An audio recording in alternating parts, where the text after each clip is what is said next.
네, 감사합니다. 오늘 하나님이 우리에게 주시는 말씀 마태복음 5장 1절로 8절 말씀입니다. 우리 한번 다 같이 합독하도록 하겠습니다. 특별히 오늘 본문은 8절이니까 8절은 좀 크게 한번 읽읍시다. 자, 같이 봅니다. 예수께서 무리를 보시고 산에 올라가 앉으신지라 제자들이 나아온지라 입을 열어 가르쳐 이르시되 심령이 가난한 자는 복이 있나니 천국이 그들의 것이며 애통하는 자는 복이 있나니 그들이 위로를 받을 것이며 온유한 자는 복이 있나니 그들이 땅을 기업으로 받을 것이며 의에 줄이고 목마른 자는 복이 있나니 그들이 배부를 것이며 긍휼히 여기는 자는 복이 있나니 긍휼히 여김을 받을 것이며 마음이 청결한 자는 복이 있나니 그들이 하나님을 볼 것이며. 아멘. 감사합니다. 여러분 한 주간 어떻게 지내셨습니까? 저도 참 바쁜 한 주간이었습니다. 어제 설교를 다 묵상 마치고 밤에 집에 돌아가는데 갑자기 추워졌더라고요. 낮과 저녁이 너무 기온이 떨어져서 굉장히 추웠는데 우리 성도님들이 내일 주일날 이 강추위를 뚫고 다 오실까 했는데 역시나 몇 분은 몸살이 걸리시고 또 연세가 많으신 또 연세 드신 우리 성도님들은 또 이제 추위에 겁을 먹고 또 못 나오신 것 같고요. 또 멀리 지방에 또 출타한 우리 성도 있고 자주한 어찌됐든지 간에 평상시보다 빈자리가 더 많이 보이니까 제가 딱 강대성에 올라오는데 맨 처음에는 한 5분 전에 보니까 성도님이 별로 안 계시더라고요. 가운데도 붕 떠 있고 그래서 제 마음이 하나님 시험에 들게 하지 마시옵소서 그렇게 기도하면서 이 단에 올라왔습니다. 계속 저도 또 이렇게 연말연시에 바쁜데도 불구하고 또 이틀 동안 장례 집전하느라고 또 시간이 많이 분주했습니다. 근데 오늘 이 본문 말씀을 묵상하면서 이 팔복에 대한 말씀을 계속 묵상하면서 제가 정말 예수 그리스도 또 하나님 나라를 더 깊게 묵상하는 그래서 은혜가 충만한 그런 한 주간을 보냈습니다. 이 시간도 동일하게 하나님께서 역사하셔서 우리 가운데 은혜 풍성한 역사가 있을 줄 믿습니다. 여기서 저는 은혜라고 표현하는 것은 우리에게 떨어질 어떤 역사가 아니라 바로 예수 그리스도 하나님 나라를 더 확실하게 보는 것을 의미합니다. 그래서 오늘 말씀도 그 부분에 초점을 맞춰서 진행할 겁니다. 자, 팔복의 말씀을 묵상하고 이렇게 설교로 전한다라고 하는 것은 사실 정말 감사하면서도 한편으로는 정말 두렵고 떨리는 일입니다. 한번 보십시오. 매주마다 이 말씀을 준비해서 전한다는 것이 결코 쉬운 것은 아닙니다. 왜냐하면 이 하나님이 주시는 열어주시는 그 뜻을 알면 알수록 너무도 이 말씀이 성경 말씀이 깊고 또 놀랍기 때문입니다. 특별히 오늘 말씀은 여러분께서 더 많은 집중력과 성령님의 도우심이 필요한 부분입니다.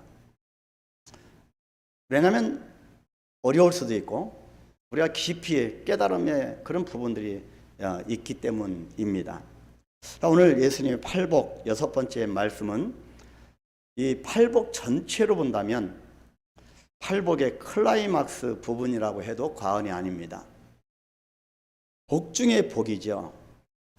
최고의 행복, 마카리우스가 최고의 행복이 무엇일까? 바로 하나님을 보는 것이기 때문입니다. 이 시간 우리 모두 다 같이 행복의 조건 6번째인 마음이 청결한 자에 대해서 한번 살펴보고요. 하나님을 보게 되는 그런 최고의 행복을 누리시는 시간 되기를 축복합니다. 근데요, 성경 말씀은 우리가 그냥 쭉쭉쭉 이렇게 아무 생각 없이 훑어 그냥 성경 1도 100도 하는 것도 중요하지만 성경을 쭉쭉 지나갈 수 없을 때가 있습니다. 그 말씀에 갑자기 성령께서 역사하셔서 그 말씀에 계속 깊숙이 들어가게 하실 때가 있거든요. 그래서 이 성경 말씀은 성령께서 보여주시는 만큼 보여집니다. 그래서 이 팔복을 계속 묵상하면서 계속 새로운 길로 하나님께 저를 이끌어 가시는 것을 깨닫게 됩니다. 그래서 깨닫게 해 주시는 성령에 의지하여서 한번 오늘 이 말씀을 팔복을 열어가 보겠습니다. 그래서 여러분도 이 말씀에 집중을 한번 하셔야 됩니다.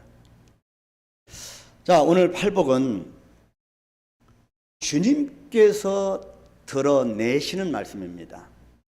자, 어디에 예수님에 대한 구절이 어디 있는가?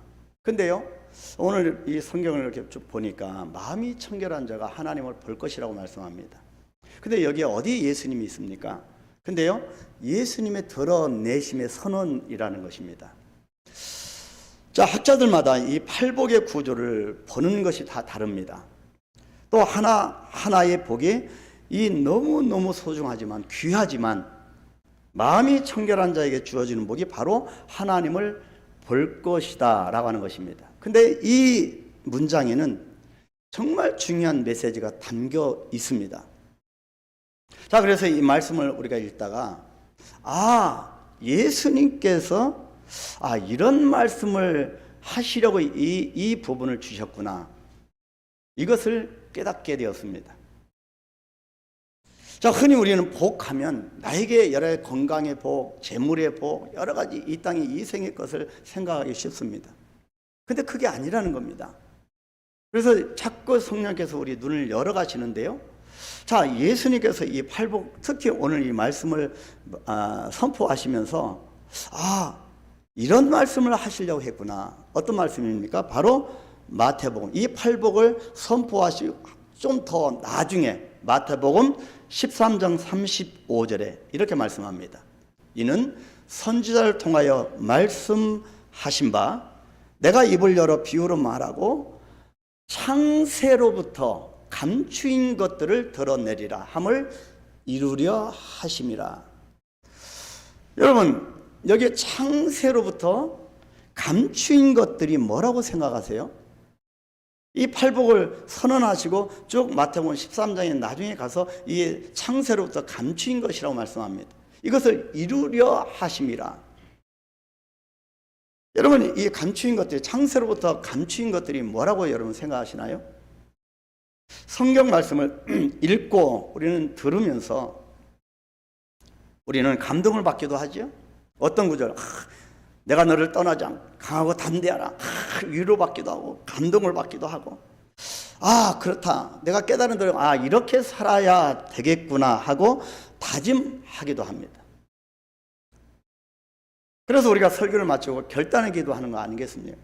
그러나 이 정도 것을 가지고 창세부터 감추인 것들이라고 예수님이 말씀하지는 않으셨을 겁니다. 팔복에 감추인 비밀은 그저 심령이 가난해집시다, 애통하는 자가 됩시다, 긍휼히 여기는 자가 됩시다, 의에 줄이고 목마른 자가 됩시다 라고 하는 정도가 아니라는 것입니다. 그래서 오늘 이 본문 말씀 8절은 이 팔복의 클라이막스라고 볼 수 있습니다. 그럼 뭘까요? 주님께서는 내가 그 복이라는 겁니다. I am the blessing. 내가 그 복이다. 예수님의 복 자체라는 겁니다. 내가 바로 사람의 모습으로 이 땅에 온 하나님이다 라고 하는 이 엄청난 창세로부터 감추인 비밀을 드러내시는 것이 팔복의 목적이라는 것입니다. 이것을 당신의 드러내심이라고 합니다. 성경 곳곳에, 구약도 그렇고 오실 예수님, 신약에는 오신 예수님, 성경 곳곳에 당신의 드러내심의 말씀입니다. 예수님이 자꾸 자기 자신을 드러내시는 겁니다. 성경 어디를 봐도 예수님을 만나야 하는 겁니다. 그래서 이 팔복은 당신의 드러내심입니다. 먼저 우리는 무엇보다도 그들이 하나님을 볼 것이다 라고 하는 예수님의 이 말씀에서 충격을 받아야 합니다.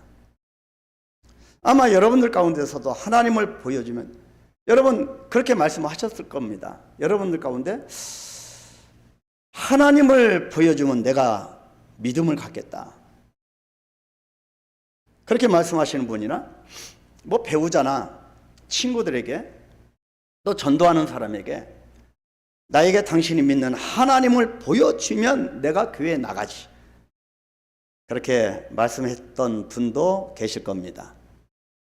자, 여러분은 어떻습니까? 여러분은 하나님을 보셨습니까? 하나님을 보셔서 교회에 나오셨나요? 여러분 정말 보셨나요? 그렇다면,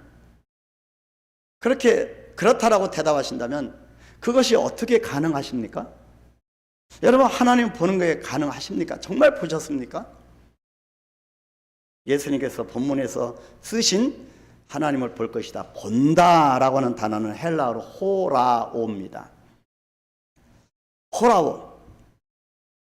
자, 말 그대로 우리 육안으로 보다는 뜻입니다. 호라오는 육안으로 보다. 예수님께서 하나님을 볼 것이다. 자, to see, 육안으로 볼 것이다. 너희 눈으로 직접 하나님을 볼 것이다. 히브리어는 라아라고 씁니다. 라. 이 히브리어 라는 보다, 이 뜻은 눈으로 감찰하다, 눈으로 감독하다, 그 뜻입니다. 하나님을 완전히 눈으로 감찰할 수 있다는 겁니다. 이런 의미로 볼 때 하나님을 그냥 보는 정도가 아니라 하나님을 분명하게, 명확하게 본다는 뜻이 내포되어 있습니다. 그래서 예수님께서 마음이 청결한 자라 하나님을 볼 것이다, 우리의 눈으로 명확하게 볼 것이다, 그렇게 말씀하고 있는 겁니다. 근데 여러분, 우리가 하나님을 명확하게 본 분이 계신가? 여러분 가운데 마음이 청결한 자는 하나님을 분명하고 명확하게 볼 것이라고 하는 예수님의 이 팔복의 말씀을 듣는 순간 약간 이상하지 않습니까? 여기에 문제가 있는 겁니다. 성경에는 하나님을 눈으로 본 자가 없다고 하는 것을 분명히 하고 있다는 점입니다. 구약에도 마찬가지, 신약에도 마찬가지입니다. 그 어떠한 인생도 하나님을 눈으로 직접 본 사람은 없다, 볼 수도 없다. 그러니까 하나님을 보았다고 하는 자는 거짓말을 하고 있거나 아니면 그냥 느낌이다, 하나님의 임재를 느끼거나 그냥 하나님의 임재를 경험했다고 하는 정도라고 하는 셈이 되는 겁니다. 이것을 예수님의 제자였던 요한을 통해서 성경은 이렇게 말씀합니다. 요한복음 1장 18절 상반절에 이렇게 말씀합니다. 본래 하나님을 본 사람이 없으되, 하나님을 본 사람이 없는 겁니다. 본래 처음부터 하나님을 눈으로 본 사람이 없다는 것입니다. 이것이 성경의 주장입니다. 그래서 여기에서 문제는 성경의 말씀과 예수님의 말씀이 상충이 되는 것처럼 보인다고 하는 점입니다. 예수님은 분명히 본문에서 하나님을 눈으로 to see, 분명히 눈으로 볼 것이다, 그렇게 말씀하셨습니다. 물론 여기에서 본다라고 하는 단어와 종종 함께 쓰이는 단어가 하나 있는데요, 본다라는 단어와 같이 쓰이는 단어가 안다라고 하는 뜻입니다. 안다는 야다, 헬라어로 야다입니다. 안다.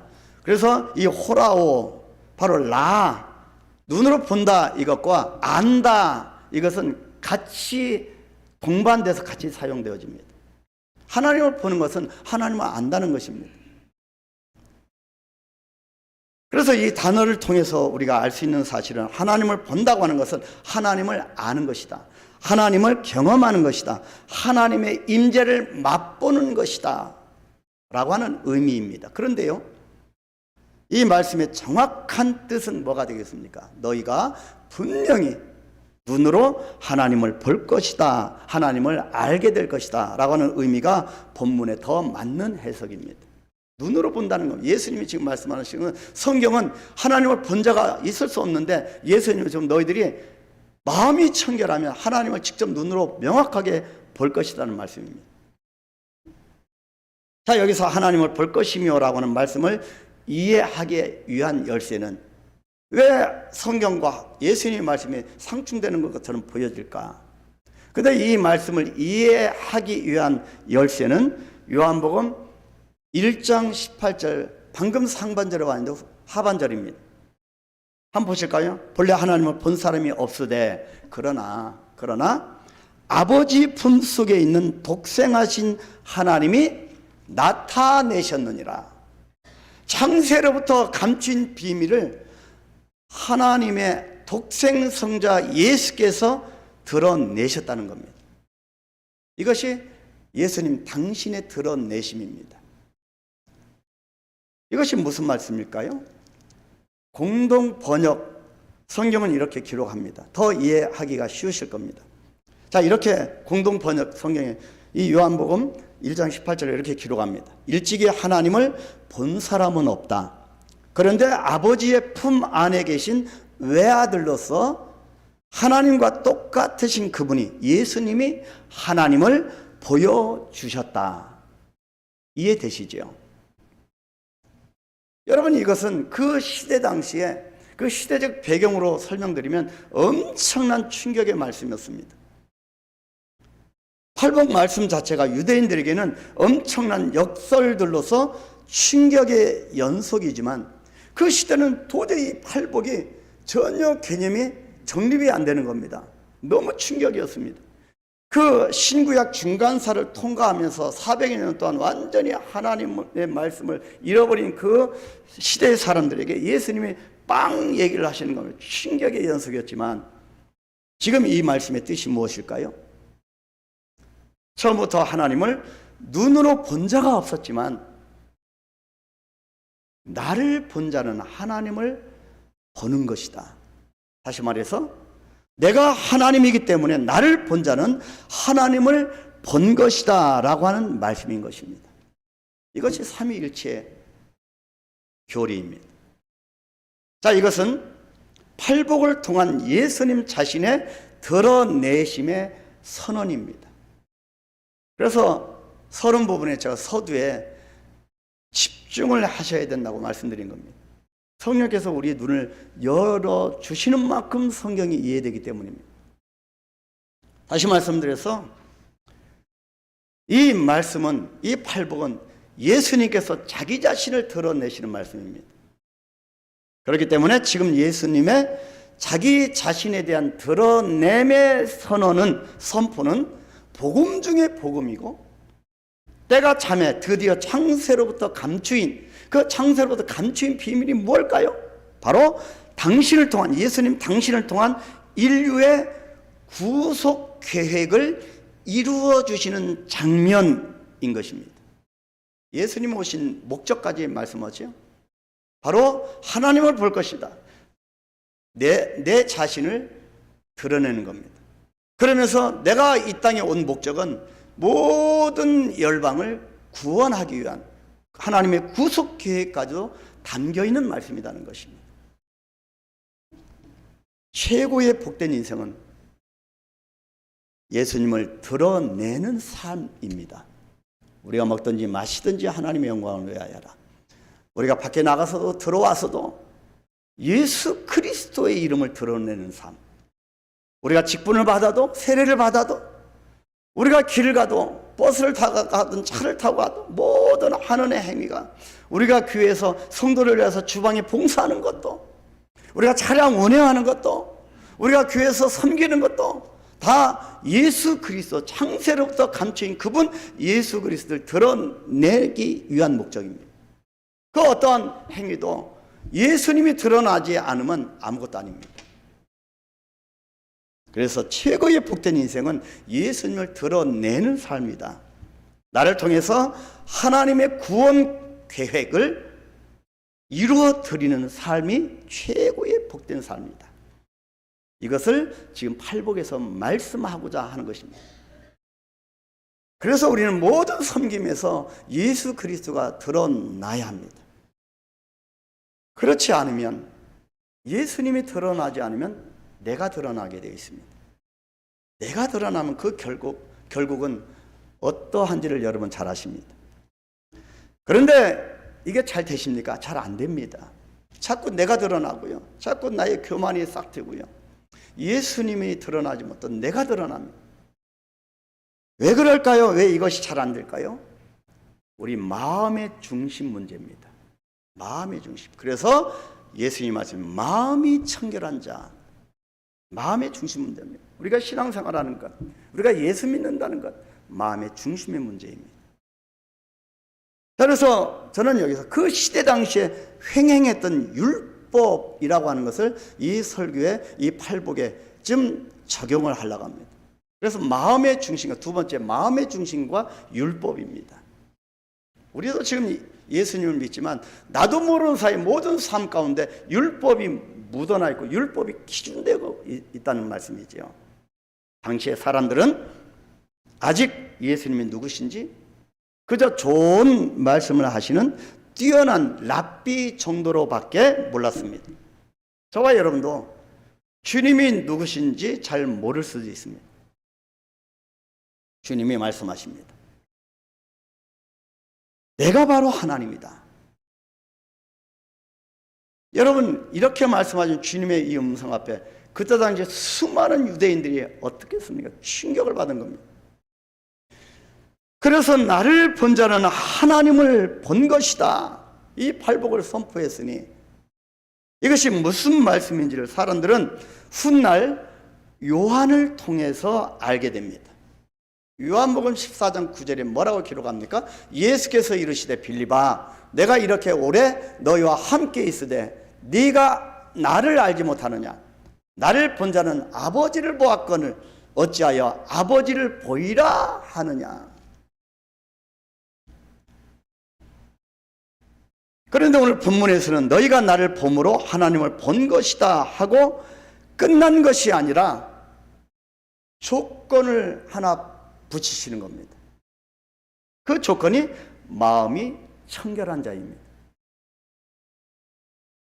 여러분, 마음이 청결한 자, 우리가 옷을 빨듯이 내 마음을 열심히 세제를 갖다가 들어 부어서 빨면 깨끗해질까요? 우리 마음이?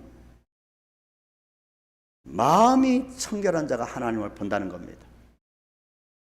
그렇다면 예수님 자신이 하나님이라고 하는 선언과 마음이 청결한 것과는 어떤 관계가 있을까요?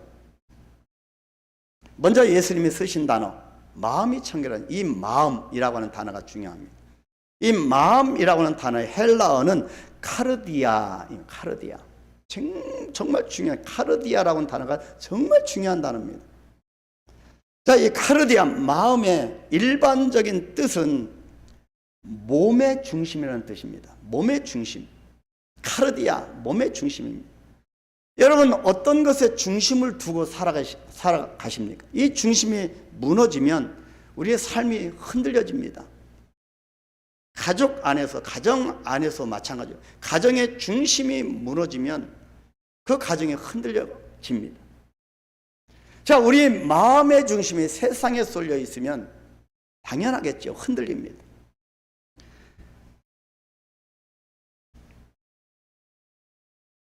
자, 이 몸의 중심이라고 하는 이 카르디아가 가장 잘 표현된 말씀 중 하나가 어디냐면요, 구약 성경입니다. 사무엘상 16장 7절 하반절에, 여러분 잘 아시는 말씀, 여러분 나중에 사무엘상 16장 7절 말씀을 깊이 한번 묵상해 보십시오. 자, 이렇게 기록합니다. 사람은 외모를 보거니와 나 여호와는 중심을 보느니라. 나 여호와는 마음을 보느니라. 나 여호와는 카르디아를 보느니라. 너희들의 마음의 중심이 어디 있는지 그 중심 카르디아를 보느니라. 하나님은요, 결코 겉으로 드러난 우리를 통한 외식이나 외양을 보지 아니하시고 그 사람의 마음의 중심 카르디아를 보신다는 것입니다. 이것을 강조한 말씀이 바로 오늘 마음이 청결한 자입니다. 여러분, 마음의 중심이 하나님 곁을 떠나 있다고 하면 청결이라고 하는 단어와 거리가 멀 것입니다. 이 마음에 대한 주님의 말씀은 이스라엘 백성들에게 역시 충격으로 들렸음에 분명합니다.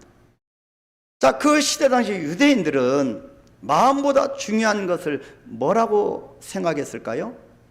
바로 겉으로 드러난 것이라고 생각했기 때문입니다. 저들은 모든 신앙생활도 형식에 치우쳤습니다. 이것에 드러난 것이라고 하는, 그래서 그것들도 소중하게 생각하는 이것에 악용된 것이 바로 율법입니다. 이제 율법을 파려고 율법의 완성을 오신 예수 그리스도가 지금 있는데도 불구하고 못 보는 겁니다. 마음이 청결하지 못하기 때문입니다.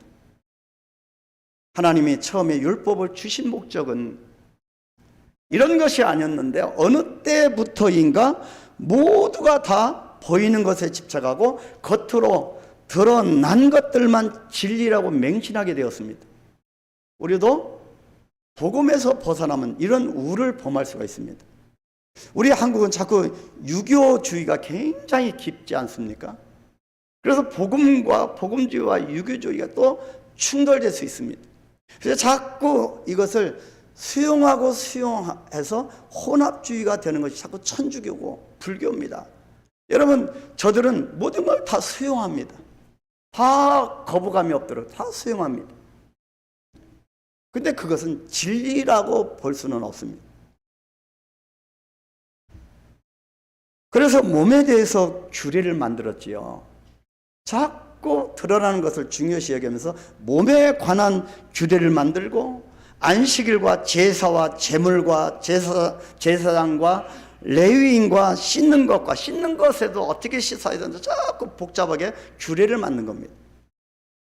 그리고 먹는 것에 대한, 맛있게 먹으면 되는데 먹는 것에 대한 모든 규례를 또 만들었고요. 또 심지어는 사람에 대해서도 부정하다고 생각했던 이방인들과 병자들, 다 사람을 다 나누어 버렸습니다. 죽은 자와 여인들에 대한 규례도 정했고요. 등등 수없이 많은 규례를 만들어서 이 율법, 이 규례로 스스로를 정결하게 하면 그것이 자기 자신들을 깨끗하고 거룩하게 만든다고 굳은 신념을 갖게 되었던 것입니다. 여러분, 복음 안에서 예수 믿는 우리도 그런 분들이 있습니다. 자꾸 형식에 치우치고 자꾸 율법의 기준을 세우는 겁니다. 그래서 자꾸 다른 사람을 정죄합니다. 이것은 복음과는 거리가 멉니다. 이것이 얼마나 지나치게 변질되었는지 예수님이 이렇게까지 말씀하십니다. 그것이 마태복음 23장 25절로 28절입니다. 우리 다 같이 큰 소리로 읽을까요? 화 있을진저 외식하는 서기관들과 바리새인들이여, 잔과 대접의 겉은 깨끗이 하되 그 안에는 탐욕과 방탕으로 가득하게 하는도다. 눈먼 바리새인이여, 너는 먼저 안을 깨끗이 하라. 그리하면 겉도 깨끗하리라. 화 있을진저 외식하는 서기관들과 바리새인들이여, 회칠한 무덤 같으니 겉으로는 아름답게 보이나 그 안에는 죽은 사람의 뼈와 모든 더러운 것이 가득하도다. 여러분, 이 말씀이 어떻게 여러분에게 적용되십니까? 바로 나의 모습 아니겠습니까? 오늘날 이 말씀은 그렇게 겉을 깨끗이 하여서 몸이 깨끗하게 된다고 치자. 예수님이 이렇게 말씀하시는 겁니다. 그래서 겉을 깨끗하게 해서 네 몸이 깨끗해진다고 치자는 겁니다. 그러나 정작 너의 마음은 본래 그렇지 못하니 마음은 어떻게 깨끗하게 할 것이냐, 그렇게 예수님이 말씀하시는 겁니다. 그러면서 또 이렇게 말씀하십니다. 마가복음 7장 21절 23절, 속에서 곧 사람의 마음에서 나오는 것은 악한 생각, 곧 음란과 도둑질과 살인과 간음과 탐욕과 악독과 속임과 음탕과 질투와 비방과 교만과 우매함이니, 이 모든 악한 것이 다 속에서 나와서, 어디서 나온다고요? 여러분, 마음에서, 카르디아에서 나온답니다. 카르디아, 마음, 다 속에서 나와서 사람을 더럽게 하느니라. 우리 꼬맹이들이 밖에서 넘어져서 묻은 그 흙이 묻어서 더러운 것이 아니라 이 모든 더러움이 너희 카르디아, 마음에서 나온다는 겁니다. 여러분 한번 생각해 보십시오. 이미 성경은 우리의 중심, 우리의 이 마음에 선한 것은 하나도 없다, 의는 없나요? 하나도 없고 선한 것은 하나도 없다고 하셨는데, 이런 마음을 방치 않은 채 아무리 몸을 닫고 음식을 구별하고 그 율법학자들이 하듯이 이방인들과 병자를 멀리하는 율법을 만들어서 깨끗하게 된들 무슨 소용이 있겠습니까? 그래서 이 팔복의 말씀은 와, 나에게 떨어지는 이 복이 얼마나 클까, 거기에만 관심 두는 게 아니라 이 예수님의 팔복의 이 선포는 정말 두렵고 떨림으로 받아야 하는 겁니다. 외식하는 자들이 행하는 헛수고의 극치라고 할 수 있겠습니다. 율법으로는 예수님을 잘못 믿는 겁니다. 그래서 평화가 없고 평강이 없고요, 기쁨이 없고 즐거움이 없는 겁니다. 신앙생활을 아무리 10년, 20년 해도 기쁨이 없는 겁니다. 마음, 이 중심의 청결이 우리의 의지나 태생적인 성품으로, 우리의 본성으로는 어떤 규례나 법이나 제도나 방법으로 어떻게 깨끗해지는 청결이 가능하겠습니까? 여러분 한번 해보시겠어요? 마음을 한번 갈고 닦고 청결하게 한번 해보시겠어요? 번번이 실패합니다. 번번이 넘어집니다. 그러지 말아야지. 말씀을 통해서 좀 다시 이 각성을 하고 오늘부터는 정말 말씀대로 내 마음이 청결하게 살아야지. 그러나 번번이 실패하는 것을 경험하셨을 겁니다. 왜 그렇습니까? 청결은 하나님께 속한, 우리에게 속한 것이 아니고 하나님께 속한 하나님의 마음이고요, 하나님 나라의 성품이기 때문입니다. 이 팔복에서 나오는 이 모든 부분들은 우리의 것이 아닙니다. 하나님의 영역입니다.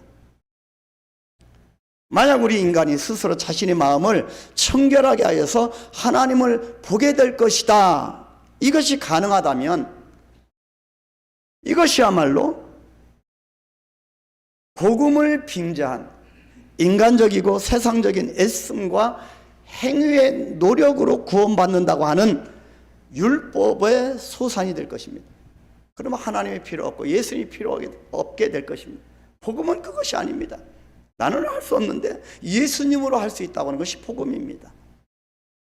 내가 내 마음을 마음대로 청결하게 할 수 있고, 그렇다면, 그래서 내가 하나님을 보게 될 것이다, 이것이 가능하다면 하나님이 무슨 필요가 있겠습니까? 그래서 우리가 자꾸 속는 겁니다. 복음을 잘 모르기 때문에 속는 겁니다. 오늘날 이 유사 복음에 속고 있는 분들이 적지 않습니다. 하나님의 은혜가 아닌 행위의 율법, 전통의 율법, 자아의 율법, 너무 자기 자신이 두드러지게 드러나는 자아의 율법, 세상 가치의 율법, 내가 자랑하고 싶어하는 나의 겉모습, 내 자아, 내 업적, 내 자식, 내 물질, 내 풍요, 내 건강, 이 땅의 권력, 나의 권력, 내가 받을 축복, 이 세상의 가치관, 이 월드뷰, 이 세계관들 등등 모두가 복음이 아닌 율법들입니다. 그런데 나도 모르게 자꾸 율법에 갇혀서 하나님을 보려고 하니까 실패하는 겁니다. 주님이 이 땅에 오셨는데도, 이것을 깨뜨리기 위해서 주님이 이 땅에 오셨는데도, 주님이 나에게 오셨는데도, 그래서 12월 달 되면 정말 겸손하게 우리가 말씀 속으로 들어갈 노력을 해야 되는데도 주님의 성탄과 아무 상관없이, 그죠? 아무 상관없이 성탄절 감사 예배 드리고요, 아무 상관없이 예수님의 성탄과 아무 상관없이 자신만 안락하고 세상이 추구하는 율법에 갇혀서 자꾸 예수님을 이용하는 겁니다. 십자가의 능력을 무효하게 하는 자, 이런 자를 성경은 정말 대단히 송구스럽지만 십자가의 원수라고 불렀습니다. 성경에 어디 있습니까? 빌립보서입니다. 빌립보서 3장 18절에 한번 같이 큰 소리 읽을까요? 내가 여러 번 너희에게 말하였거니와 이제도 눈물을 흘리며 말하노니 여러 사람이 그리스도 십자가의 원수로 행하느니라. 자꾸 율법에 갇히고 형식에 갇히고 마음이 아닌 카르디아가 아닌 자꾸 외식에 치우치는, 그래서 자꾸 기도하는 것도 나와 관련된 것만, 나의 이득만을 위한 모든 유사 복음, 짝퉁 복음입니다. 현 시대가 자꾸 그렇게 흘러갑니다.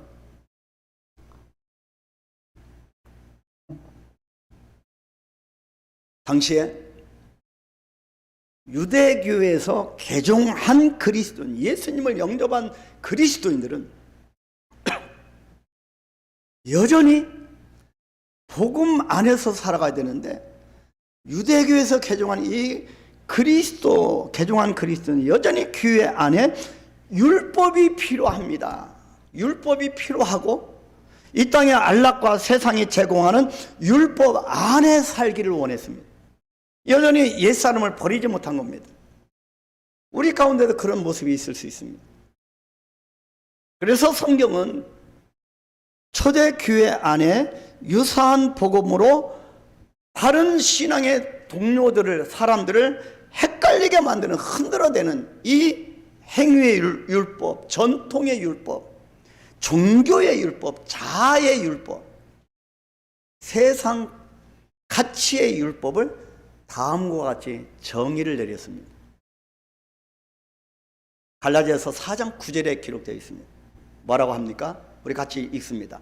이제는 너희가 하나님을 알 뿐 아니라 더욱이 하나님의 아신 바 되었거늘 어찌하여 다시 약하고 천박한 초등학문으로 돌아가서 다시 그들에게 종노릇하려 하느냐? 왜 옛사람으로 다시 돌아가려고 하느냐? 율법은 초등학문이라는 것입니다.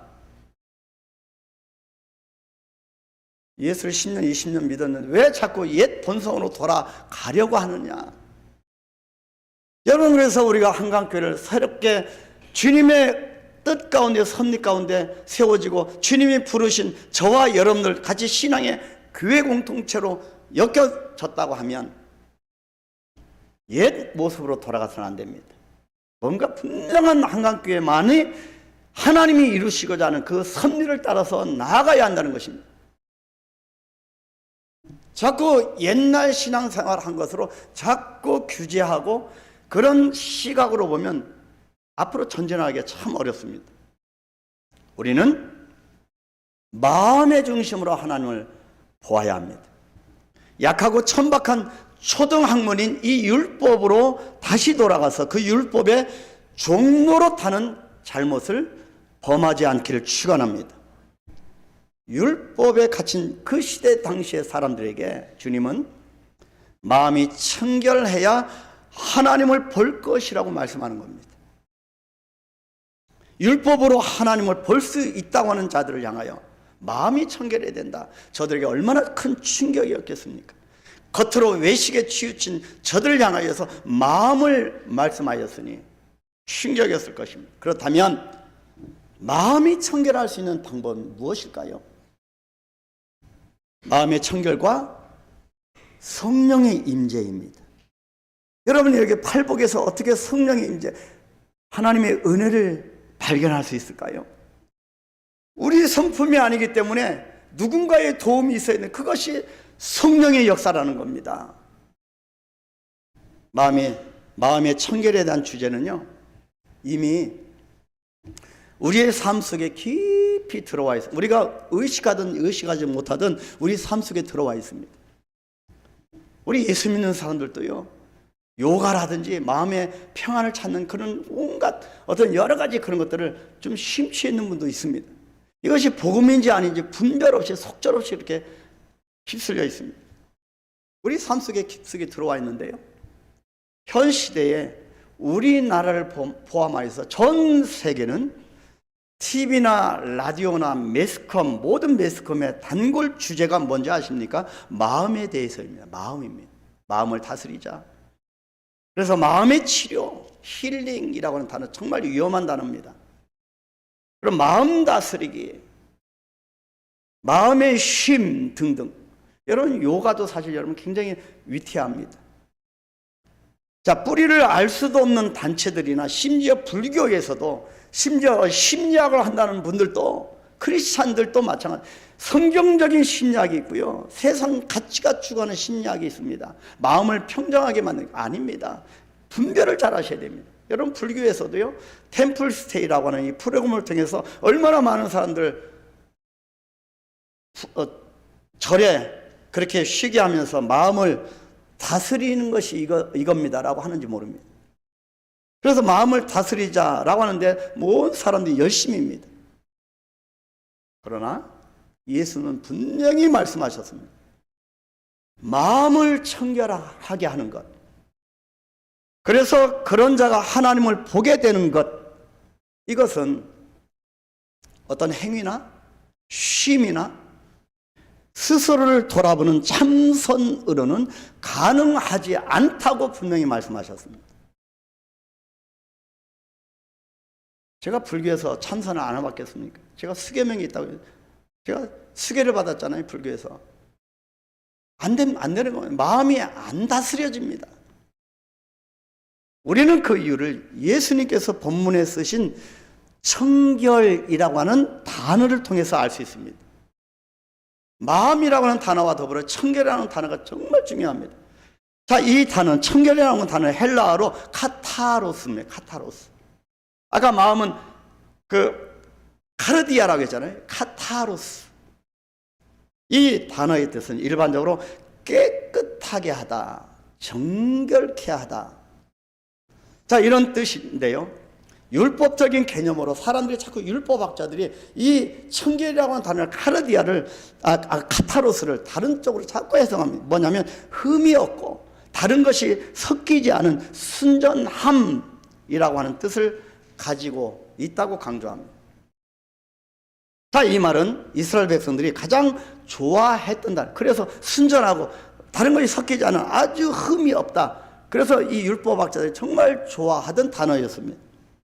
그래서 자연이 자주 쓰는 단어였습니다. 여러분, 레위기를 보십시오. 여러 가지 그 제사법, 율법이 쭉 얼마나 이런 단어가 많이 사용되어집니다. 그래서 하나님께 드리는 제물이나 음식이나 거룩한 제사장들이나 레위인들을 지칭할 때 가장 많이 사용했던 단어가 바로 이 단어, 거룩, 청결, 카타로스, 이 단어입니다. 자, 그런데 이것이 왜 문제가 될까요? 왜 문제가 아닌 것 같은데 왜 문제가 될까요? 청결이라고 하는 것, 즉 흠이 없고 순전함이란 애초부터 하나님을 본 사람이 있을 수 없는 것처럼, 이것은, 이 단어는 애초부터 사람에게, 인간에게 해당되는 단어가 아니기 때문입니다. 우리는 우리 마음을 청결할 수 있는 존재가 아닙니다. 이것을 인정하셔야 됩니다. 우리는 또 선줄 생각이 또 넘어지고, 예배를 마치고 곧바로 가다가 화가 나고요, 또 뭐 온갖 옛 모습이 드러나기도 하고요. 그렇지 않습니까? 또 쓰러집니다. 그래서 제가 자꾸 주일날 설교, 뭐 어떤 세미나 강의가 아니기 때문에 하나님이 우리에게 주신 말씀이 일주일 동안 이 말씀을 묵상하면서 사시라는 말씀, 그렇게 강조하는 겁니다.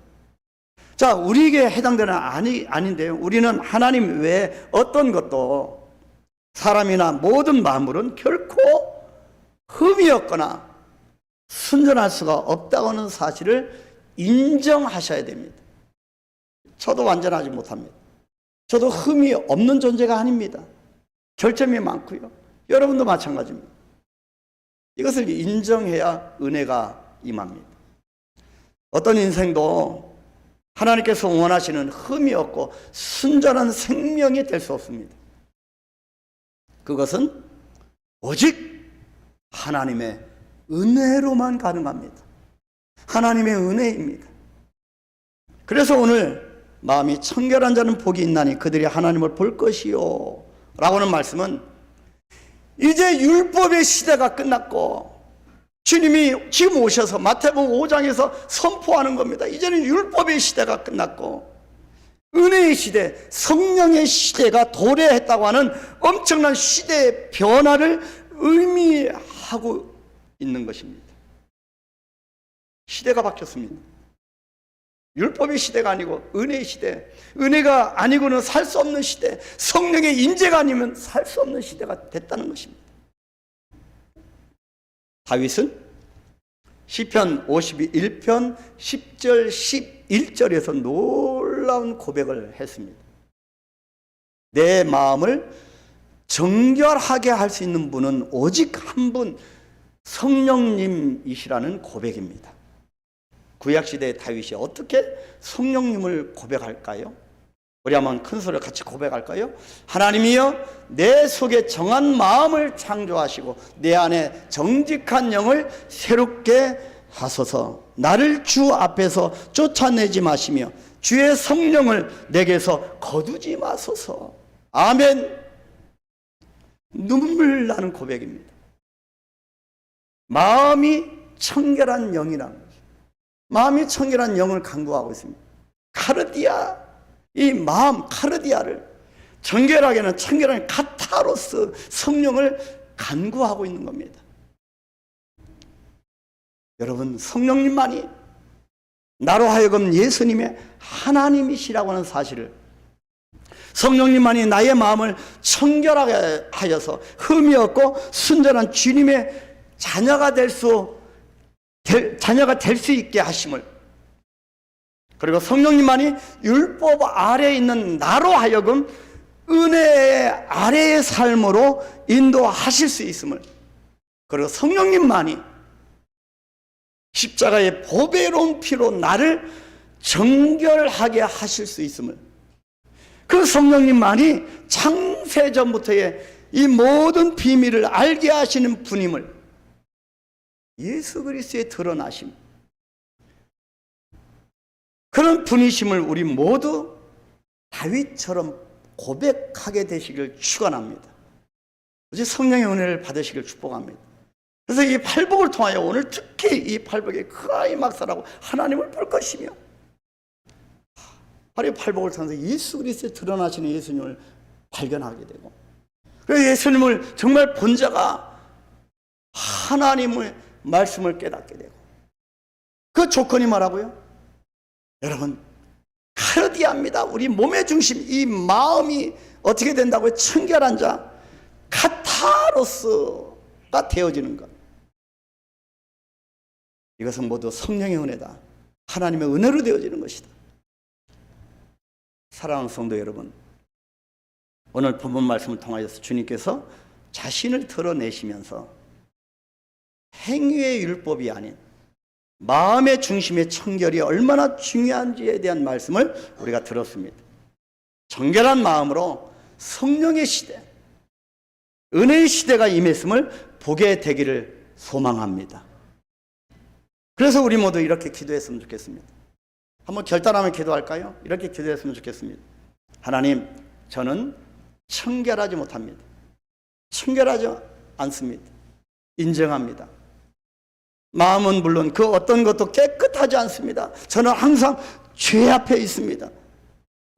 어떤 율법의 열심으로도, 어떤 겉으로 드러나는 어떤 그 열심으로도 결코 깨끗함으로 나아갈 수 없습니다. 오직 흠이 없고 순전하신 어린 양 대신 보배로운 주님의 보혈만이 저를 깨끗하게 하실 수 있음을 믿습니다. 하나님, 이제부터 행위의 율법이 아니라 주님이 흘리신, 친히 흘리신 보혈을 통해서 내 마음이, 내 중심이, 내 영이 깨끗해짐을, 그리고 새롭게 됨을 알게 하시옵소서. 청결한 마음을 허락해 주셔서 주님을 보는 복된 행복을 허락해 주시옵소서. 우리 다 같이 한번 통성으로 기도하겠습니다. 주여, 하나님 아버지여, 주님이 이 땅에 오셔서 율법의 형식에 치우쳐서 하나님을 보려고 하는, 하나님의 일들을 이루려고 하는 그 유대주의를, 이스라엘 백성을 향하여 하나님 아버지 그 시대 앞에 예수님이 선포하였습니다. 마음이 청결한 자가 하나님을 볼 것이라고 말씀합니다. 아버지, 이 말씀을 통하여 예수 그리스도의 오심을 드러내는 이 말씀을 우리가 봅니다.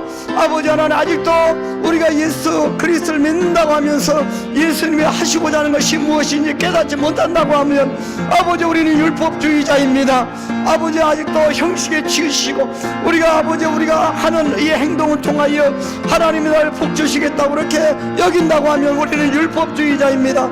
여호와 아버지 하나님, 아직도 우리가 형식에 치우쳐서 내가 어떤 봉사를 하고 내가 어떤 섬김의 행위를 해서 아버지 나는 훌륭한 성도라고 여긴다고 하면 그것은 나는 아직 율법주의자입니다. 아버지 하나님, 정말 이 짝퉁 유사 복음이 하나님 아버지 난무하는 이 시대, 우리는 주님께서 오늘 말씀하신 이 팔복을 통하여 아버지 복음 중에 복음, 아버지 예수 그리스도를 만나기를 소망합니다. 아버지, 우리는 죄인입니다. 우리 마음에 내 스스로 청결하게 할 수 있는 존재가 못됩니다. 우리는 연약하고 나약하고 정말 우리는 정말 추악한 죄인입니다. 아버지, 그 어떤 것도 나를 깨끗하게 내 스스로 할 수가 없음을 고백합니다. 아버지, 우리는 항상 죄 앞에 있습니다. 어떤 율법의 열심으로도 어떤 노력으로도 우리를 깨끗함으로 나아갈 수 없습니다. 주여, 나의 몸의 중심 마음이 카르디아가 카타로스에 이를 수 있도록 청결한 영으로 함께하여 주시고 성령께서 친히 도와주시고 성령의 임재 가운데 주여 진정으로 주님의 백성이 주님의 자녀가 되게 하여 주옵소서. 그래서 주님께서 이루시고자 하는 아버지의 구속 계획을, 이 섭리를 이루어나가는 우리 한강교회와 성도들이 될 수 있도록 주여 축복하여 주시옵소서.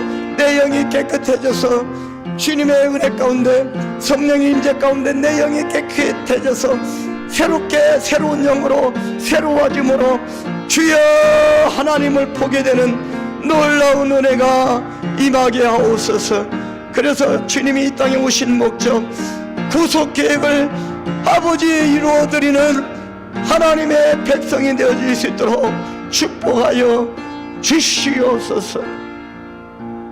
예수님의 이름으로 기도하옵나이다. 아멘. 다 자리